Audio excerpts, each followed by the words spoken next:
여러분 반갑습니다. 행불선언 워로입니다. 오늘의 개송 소개해 드리겠습니다.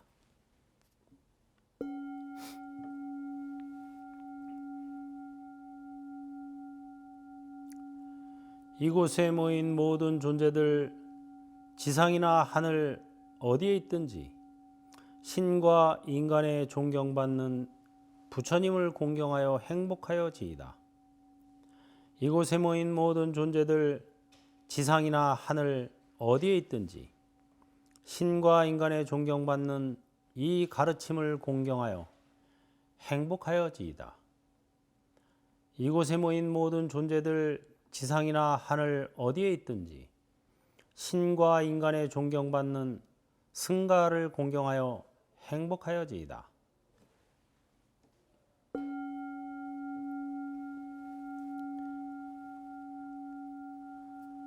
네, 부처님께서 이 이웃 나라의 전염병을 퇴치해 주신 경전, 보배경이죠.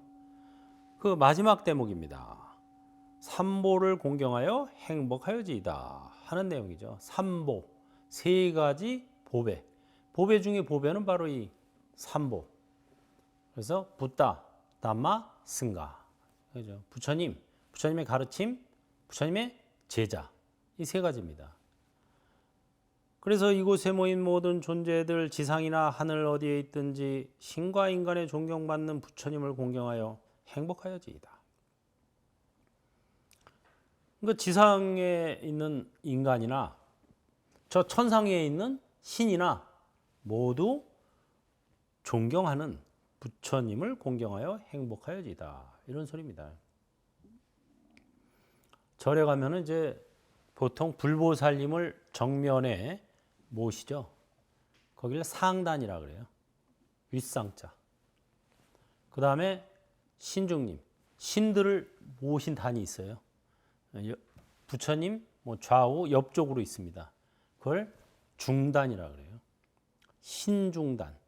그래서 중단이고, 그 다음에 일반 영가들, 위패를 모셔놓은 단이 있어요.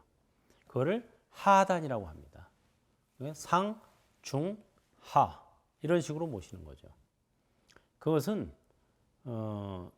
우리가 눈에 보이지는 않지만 육신의 눈으로는 볼 수 없지만 영혼의 눈으로 볼 때 어떤 그 계위가 있는 거예요. 계위. 아라한과 이상을 얻은 아라한, 부처님, 보살님들은 상단에 모십니다. 어떤 이 정신적 세계에서 상위 레벨이다 이 소리예요. 그 다음에 신들을 모신 신중단은 중단이라고 해요.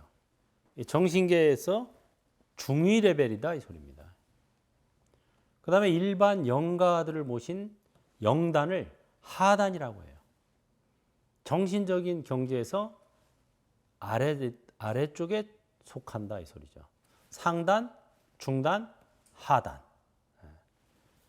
이거는 우리가 잘 생각해 봐야 돼요. 과연 나는 죽으면, 내가 만약에 오늘 죽으면 상단에 갈 수 있을까? 중단에 갈 수 있을까? 아니면 하단에 갈 수 있을까? 이게 사람들은 누구나 죽습니다. 또 오는 데는 순서가 있지만 가는 데는 순서가 없어요. 그런데도 희한하게 죽음에 대한 대비는 별로 안 하고 사는 것 같아요. 하긴 발등에 불이 지금 문제지 이렇게 생각할 수도 있지만 사실은 생사일대사야말로 발등에 불입니다. 사람이 지금 오늘 죽을지 내일 죽을지 모르는데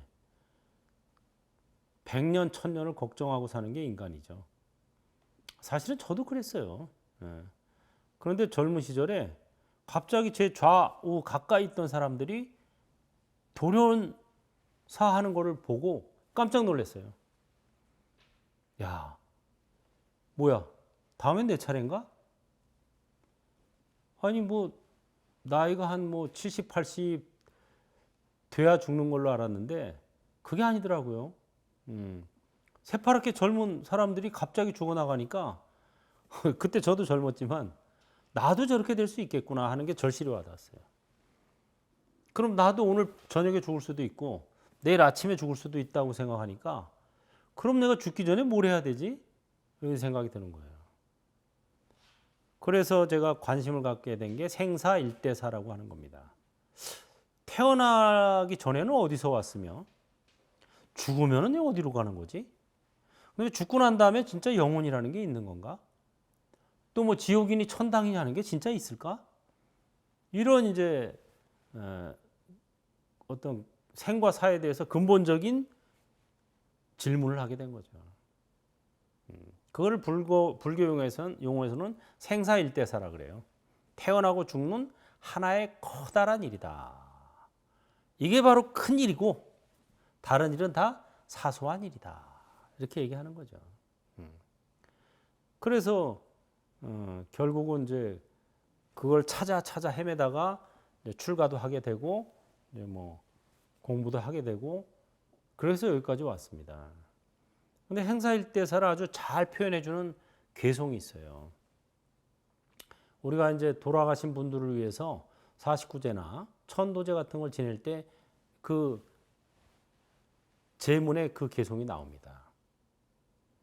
생종하철에 사양하처고 태어나면 어디로부터 왔으며 죽으면 어디로 향해 가는가. 생종하철에 사양하처고 생야일편 부운기 사야일편 부운멸. 태어난다는 것은 한 조각 뜬 구름이 일어남이요. 죽는다는 것은 한 조각 뜬 구름이 사라집니다. 생야일편 부운기 사야일편 부운멸. 부운 자체 본무실. 뜬 구름은 자체가 본래 실체가 없어. 생사거래 역여연이라. 생사, 태어나고 죽음과 거래, 오고 감이 또한 그와 같도다. 이와 마찬가지다. 뜬구름과 마찬가지다 이거예요. 이 개송이 아주 그 생사일대사를 잘 얘기해 주죠. 사실은 온 것도 없고 갈 바도 없다 이거예요. 자, 허공에 구름이 생겨났다가 사라져요. 저 구름이 어디서 와서 어디로 갔어요? 그냥 허공에서 생겨났다 허공으로 돌아갔을 뿐이에요. 본래 뜬 구름은 실체가 없어요 이게. 계속 뭐 이렇게 스키가 되면은 만들어졌다가 또 흘러가면서 변화해서 또 사라져 버리는 거죠. 그것처럼 우리가 실체가 없어요. 실체가 있으면 이게 뭐 어디서 왔는지 정확히 어디로 가는지 누가 만들었는지 이런 게 중요하겠죠. 실체가 없는데 저 뜬구름 하늘에 뜬구름이 누가 만들었어요 저거? 뜬구름을 누가 만들었느냐 이 질문 자체가 우매한 질문입니다. 우주가 다 그런 거예요. 뜬구름 같은 거예요 우주가. 근데 우주를 누가 만들었느냐 뭐 이 질문 자체가 이미 첫 단추를 잘못 건 거예요. 실체가 없는데 저 구름 누가 만들었어요? 그 다음에 소멸하면 누가 소멸시킨 거예요? 저절로 만들어졌다 저절로 사라지고 실체가 없는 거예요. 몸과 마음은 아바타. 이 우주는 가상현실, 메타버스 이 소리입니다 바로. 뜬구름 같다는 거는. 그럼 아무것도 없느냐 진짜? 그건 아니에요. 도교일물 상동로 홀로 한 물건이 있어서 항상 드러나 있는데 이게 뭐냐 도대체. 도교일물 상동로하여 다면불수 어생사라. 담담해서 생과 사를 따르지 않는다. 다만 바라볼 뿐.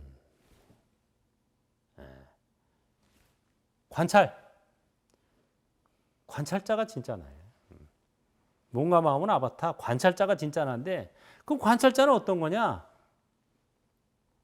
관찰자라 그래서 또 무슨 실체가 따로 있는 게 아닙니다. 이것도 역시 공한 거예요. 관찰이 관찰자예요. 행위가 행위자예요.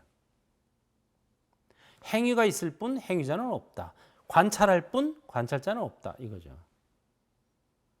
제가 젊었을 때 20대 때 어머니께서 갑자기 겸상을 하고 밥을 먹다가 저한테 질문했어요.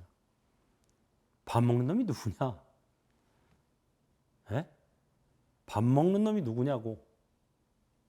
아니 내가 눈으로 보고 손으로 떠서 입으로 먹는 거 아닌가? 누구나 그렇게 생각하죠. 하지만 진짜 밥 먹는 놈이 누구냐? 이거 화두가 됐어요, 저한테. 그래가지고 정말 우리가 살면서 진짜 본 마음 참나가 무엇일까? 진짜 이 말을 듣는 놈이 누굴까? 무엇일까? 불가에서는 뭐 이목고 화두라고도 하죠. 밥을 먹는 이것이 무엇인가? 잠자는 이것이 무엇인가? 소홍장 끌고 다니는 이것이 무엇인가? 지금 이 말을 듣고 말하는 이것이 무엇인가? 이게 이제 이것이 무엇인가? 이목고 화두라 그래요. 그래가지고 저도 이 본마음 참나를 찾아서 무진애를 썼죠. 그러면서 다양한 경험을 하게 되고, 뭐 이제는 뭐 정확히 답을 할 수 있게 됐죠. 이건 원래 본인들이 스스로 답을 내야 되는 거지만, 뭐 가르쳐 줄 수도 있어요, 빨리. 그래가지고 지금 막 수행만 열심히 하느라고 전법을 못해요. 수행하느라고 찐이 빠져서. 빨리 답을 얻어서 전법 하는데 여력을 써야 됩니다. 박수 치는 놈이 누구냐? 뭐 이게 쉬운 하나의 질문이죠. 박수 치는 놈이 누구냐고? 아니 내가 손 들어서 내 손바닥으로 이거 치는 게 아닐까? 이건 다 마음이 치는 거 아닐까? 몸이 치는 거 아닐까? 이건 다 잘못된 답변이에요. 몸과 마음은 아바타라고 했죠.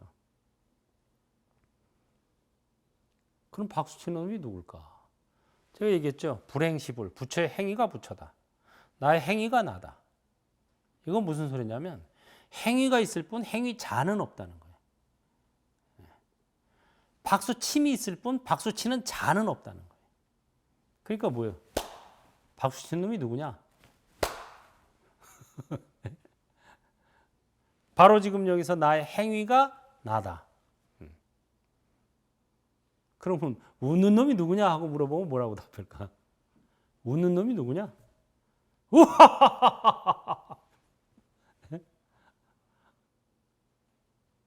그럼 박수 치면서 웃는 놈은 누구냐? 박수 치면서 웃는 놈은 누구냐? 나의 행위가 나다. 굉장히 중요한 개념입니다. 고정된 실체로서의 내가 없기 때문에 어떠한 나도 만들 수 있는데, 그럼 어떠한 나를 만들 것인가? 나의 행위가 나다라는 겁니다. 그래서 행위가 굉장히 중요해요. 그럼 어떤 행위를 하고 살아야 정말 잘 사는 걸까? 행위가 나다라고 했으니까 행위를 잘해야 되잖아요. 그럼 어떤 행위를 해야 될까? 만약에 부처님께서 지금 우리나라에 이 시기에 오시면 뭘 할까? 한번 생각해 보시면 답이 바로 나오죠. 전법을 하시겠죠. 개성을 전해 주시겠대요. 그러니까 아는 만큼 전하는 행위. 이게 최고입니다. 베풀시겠죠. 가진 만큼 베푸는 행위. 이게 중요한 거예요. 세상에 지금도 뭐 부자가 있고 가난한 자가 있지만 그 정말 부자들의 과거생을 살펴보면 베푼 거예요. 뭐 자의가 됐든 타의가 됐든 베풀었기 때문에 금생에 부자가 되는 거지, 베풀지 않고 부자가 될 수 없습니다. 어떻게 편법으로 혹 부자가 됐다고 치더라도 그런 사람은 금방 또 망해요. 편법으로 됐기 때문에 부작용이 커요. 그래서 아는 만큼 전하다 보면 전할수록 알게 돼요. 그래서 부처가 되는 거고, 가진 만큼 베풀다 보면 베풀수록 갖게 돼요. 그래서 부자가 되는 거예요. 이걸 믿는 게 인과법을 믿는 거고, 이걸 믿는 게 불교를 믿는 거예요. 불교를 믿는다는 건 단순히 뭐 부처님 뭐 잘해주세요, 이게 아닙니다. 바로 지금 여기서 나의 행위가 나다라는 걸 믿어야 되고, 그 다음에 그럼 어떤 행위를 할 것인가? 아는 만큼 전하고 가진 만큼 베풀자. 전할수록 알게 되고 베풀수록 갖게 된다. 이것이 바로 행불이자 부처되고 부자 되는 비결. 이걸 행하는 거죠. 최고 중요한 행위. 여러분들 다 부처님처럼 깨달음을 얻고 자비스럽고 또 세계 최고의 부자처럼 큰 부자가 되는 게 꿈이잖아요. 그 길은 간단 명료합니다. 아는 만큼 전하고 가진 만큼 베푸는 겁니다. 전할수록 알게 되고 베풀수록 갖게 돼요. 이게 바로 행불입니다. 제가 행불 선언할 때 행불이에요. 그리고 부처가 되고 부자가 되는 비결입니다. 행불하세요.